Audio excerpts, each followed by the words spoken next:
Праздничная ода углю в таком случае. Уголь, который называют топливом XIX века, это чистая правда, но он был и топливом XX века, и XXI, я думаю, что и XXIII, и XXIV, и XXV, и каких угодно еще. Самый доступный из энергетических ресурсов, энергетический ресурс, благодаря которому вообще в историю цивилизации вошло такое понятие, как промышленная революция. Уголь – это век пара, это век стали. Без угля не было бы сокращения расстояний на нашей планете.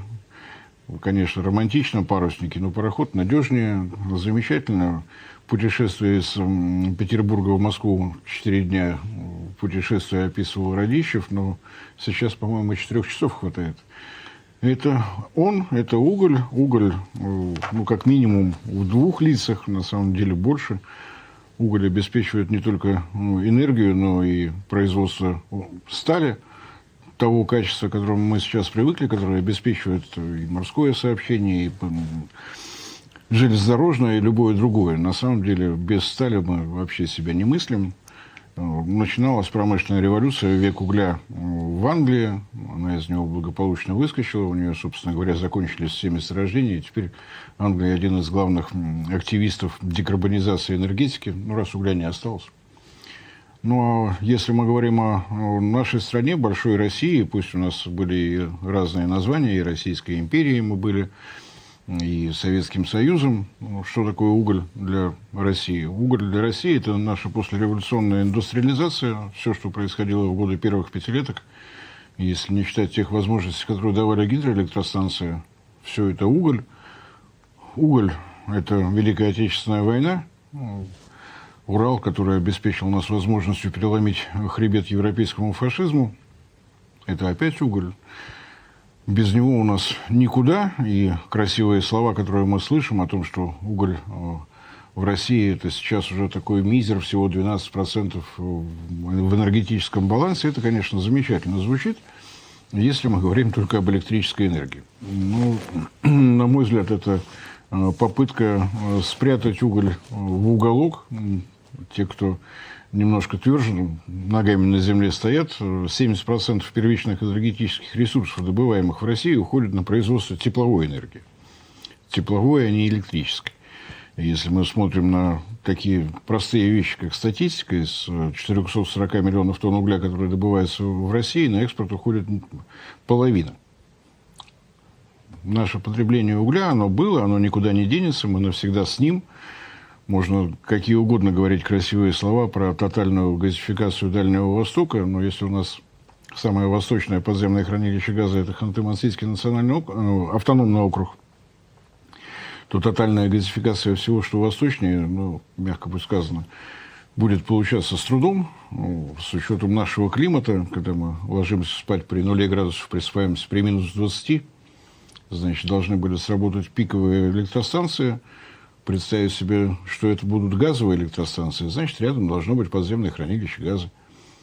И некие котельные, к которым подведены газопроводы, которые обеспечены компрессорными станциями, но которые работают только в моменты вот таких пиковых перепадов. Это будет дорого, это на самом деле невозможно. Можно подвести одну трубу, но на момент пикового спроса труба не увеличивает диаметр, ничего не получится. А вот пиковые котельные, обеспечивающие тепло нашим городам, это привычно, это родное, дополнительный котел и, ну, грубо говоря, сарайчик для угля никуда не денутся.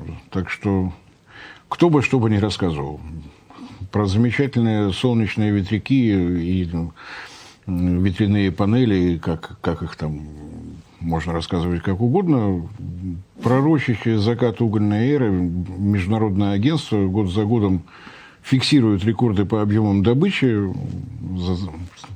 8 миллионов тонн уголь перешел совершенно уверенно, и даже в электрическом балансе порядка 26% электроэнергии на планете вырабатывается на угле.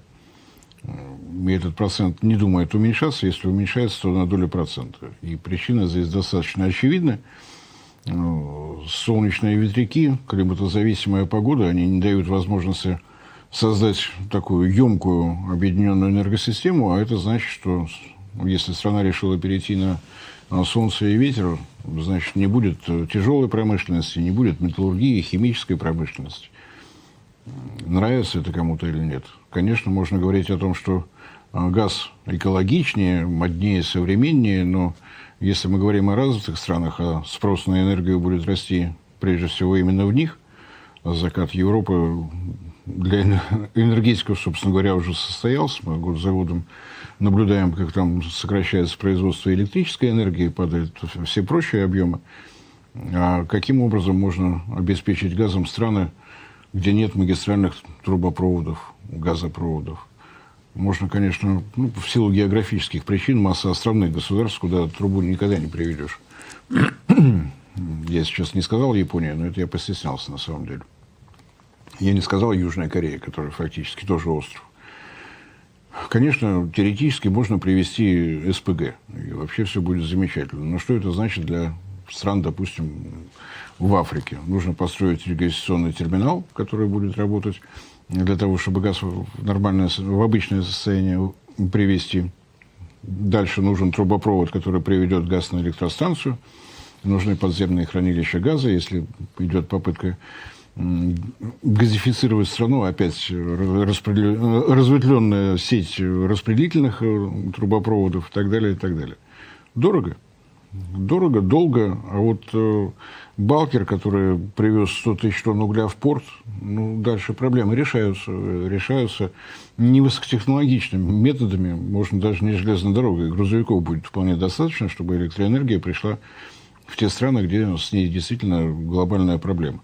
Если мы говорим, раз уж коснулись Африки, там, по данным африканского, у них есть ассоциация энергетическая, которая консультационные всевозможные услуги оказывает. Вот по их оценкам 700 миллионов человек вообще не знают, что такое электроэнергия. И еще приблизительно 300 миллионов человек доступ к электроэнергии имеют с перебоями. Так что рассказы о том, что спрос на уголь вот-вот оборвется со дня на день, заклинание о том, что это будет именно так, но есть статистика. Добыча угля растет, его использование растет. Это я не касаюсь еще металлургической отрасли. В этом году, правда, спад, но если, опять же, говорить о том, что страна желает развиваться, она будет строить жилые дома, будет спрос на сталь, значит, будет спрос на коксующийся уголь, никуда от этого не денешься. Ни в какие времена. И уж тем более, если мы говорим о России, у нас сегодня в очередной раз министр природных ресурсов сообщил, что запасов угля у нас на 100 лет. Я не думаю, что хоть один российский геолог может с этим согласиться. Это его данные, где он их берет, мне неизвестно. Не исследован Ленский бассейн, не исследован Тунгусский бассейн, Таймырский бассейн не исследован. Если говорить только о Ленском бассейне, это 1,3 триллиона тонн угля. Подробной разведки даже в советские времена не было. То есть у нас запасов, на самом деле, на 300, на 400 лет, если глубоко не лезть. Так что уголь с нами. Благодаря ему у нас все более-менее в порядке. Разговоры о том, что век угля заканчивается в России, можно вести только по одной причине. У нас нет министерства ЖКХ, которое могло бы суммировать хоть какую-то, собирать статистику по использованию угля для производства тепловой энергии. Поэтому мы говорим исключительно об электрической, когда мы видим вот эти 12% баланса, в электроэнергии, да. Говорить о том, что это экологически чисто, недостаточно чисто, что у нас проблемы. Если есть проблемы, их надо решать. Призыв Запада к декарбонизации энергетики, он выпадает вообще из всего, что было в истории человечества. У нас, если какая-то технология по мере ее применения выяснялось, что наносит большой вред окружающей природе, там, речка грязная становится, что-то еще, собирались умные мужики и придумали, как сделать эту технологию чище. А отказаться от технологии, потому что вот нам так хочется, такого еще не было. Это не только моя чисто эмоциональная ода. У нас в 2014 году была организована технологическая платформа с достаточно вычурным, на мой взгляд, названием «Экологически чистая тепловая энергетика высокой эффективности». Друзья, YouTube блокирует. Возможно, наш канал следующий, и это видео последнее. Подписывайтесь на наш телеграм-канал Геоэнергетика Инфо, ссылка в описании и закрепленном комментарии. Подписывайтесь прямо сейчас, чтобы не потерять нас. Не ждите окончательной блокировки YouTube. Ну, если простыми словами, это технология чистой угольной энергетики и идеология такая же, которую сейчас использует Китай. Угольная электростанция должна давать нагрузку на окружающую среду не выше, чем ее дает газовая электростанция такой же мощности. И вот под это все огромный объем работы идет. Только 10 научных институтов во главе с легендарным для тепловой энергетики теплотехническим институтом в 1921 году создан специально для того, чтобы была возможность научно обеспечить реализацию плана ГЛРО. То есть все, что связано с горением хоть чего-то в топке, включая паровозы, все прошло через этот институт. И эта организация координатор, там и Росатом присутствует, и среди машиностроительных предприятий Атомэнергомаш тоже есть. То есть мы, чтобы удивления не было, то напомню, это для нас то, что находится на атомной электростанции атомный реактор. Когда Курчатов и Долежаль занимались разработкой первого физического, они речь вели об урановом котле, а не об атомном реакторе. Это потом уже появилось вот это название. Платформа есть, платформа большая, огромное количество проектов, которые они на себя берут на развитие. Это и ультрасверхкритические параметры пара для котлов разной мощности, для турбин разной мощности, и турбины под это подходящие, и новое поколение фильтров, и новые системы водообращения. Все для того, чтобы нагрузка действительно на окружающую среду не превышала нормативы. Ну и кроме того, на всякий случай напомню, что 2 года тому назад по инициативе компании «Росгидро» был создан Российский Зольный союз. Почему Росгидро и Зольный союз? Ну, в России много чудес бывает. В составе электростанции Росгидро не только гидро, хотя, казалось бы, по названию, единственный тип электростанций, которых у Росгидро нет, это атомные. Угольные, газовые, приливные, солнечные, ветряные, дизельные. У Росгидро есть все. И поскольку долгое время она в одиночку отвечала за весь Дальний Восток, угольных электростанций у нее много. Это действительно проблема. По подсчетам Зольного союза на просторах России порядка миллиарда тонн золошлаковых отходов. Нужны технологии для их переработки, для их использования. Закопать просто в землю – достаточно странное решение. Я очень надеюсь, что эта технология будет развиваться и присоединятся к ней, наконец, наши угледобывающие компании. Они пока на все это со стороны смотрят. Может быть, какие-то министерства и ведомства задумаются.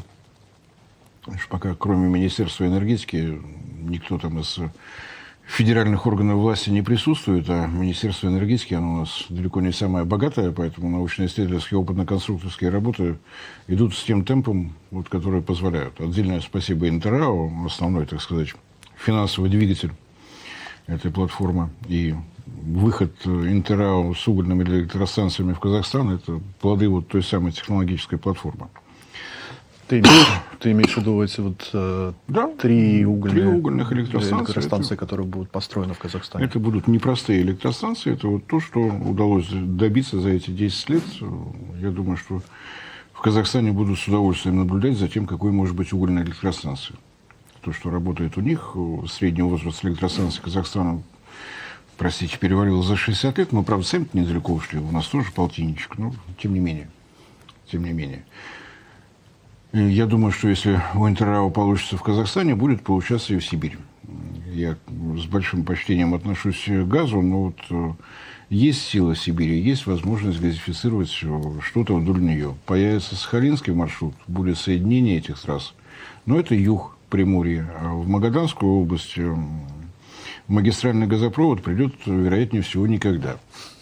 Ну, нет там газовых месторождений, а для того, чтобы тянуть трубопровод, ну, тогда надо бороться за развитие Магадана, Чукотки, Камчатки.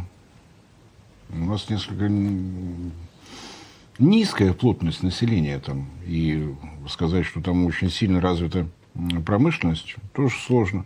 Но то, что это возможно, показывает та же Якутия с ее ростом спроса только на электроэнергию 8% в год, при средней по России 1,7%. То есть, если работать плотно, если работать хорошо, то все возможно. Так что, действительно, всех шахтеров с большим профессиональным праздником, представители одной из самых сложных, одной из самых опасных на планете профессий.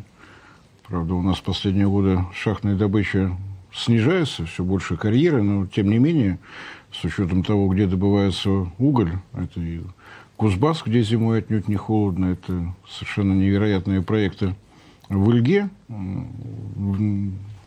на юге Якутии, не сказать, что там совсем курортные места, минус 60 зимой тоже бывает, это Нерюнгри, где тоже идет добыча карьерным способом, это Воркута, которая, к сожалению, действительно много проблем, но которую при желании возродить Воркутинский каменно-угольный бассейн, 42 миллиарда тонн угля и европейская часть России, ну, казалось бы, ничего сложного. Я надеюсь, что кто-нибудь когда-нибудь вспомнит, что еще в 2008 году было разработано технико-экономическое обоснование для строительства железной дороги из Воркуты до поселка Усть-Кара, Карское море. Если кому-то не хватает грузооборота по Северному морскому пути, вот он, 42 миллиарда тонн в бассейне, 200 километров дороги, Карское море. Так что будем надеяться, что не последний век, будем надеяться на возрождение угольного Донбасса, угольное сердце. Наверное, помнят все эти плакаты. Действительно, индустриализация шла за счет Донецкого, Донбасского каменноугольного бассейна.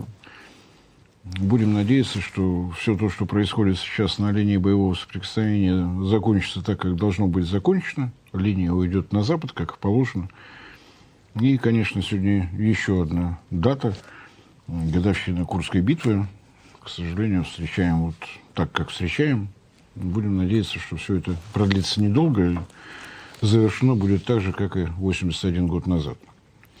Хороший фашист, мертвый фашист. Да. Здесь... Я в этом совершенно убежден, потому что у меня на Курской дуге остался один из дедов. Вот теперь я вынужден наблюдать за тем, что происходит в наше время. Шахтеров, еще раз с праздником. Вы нам нужны, без вас никак. И я очень надеюсь, что об этой профессии будут разговаривать чаще, несмотря на все модные зеленые тенденции. И мы все будем помнить, что когда мимо вас проходит железнодорожный состав с углем, это повезли заправки для электрических автомобилей.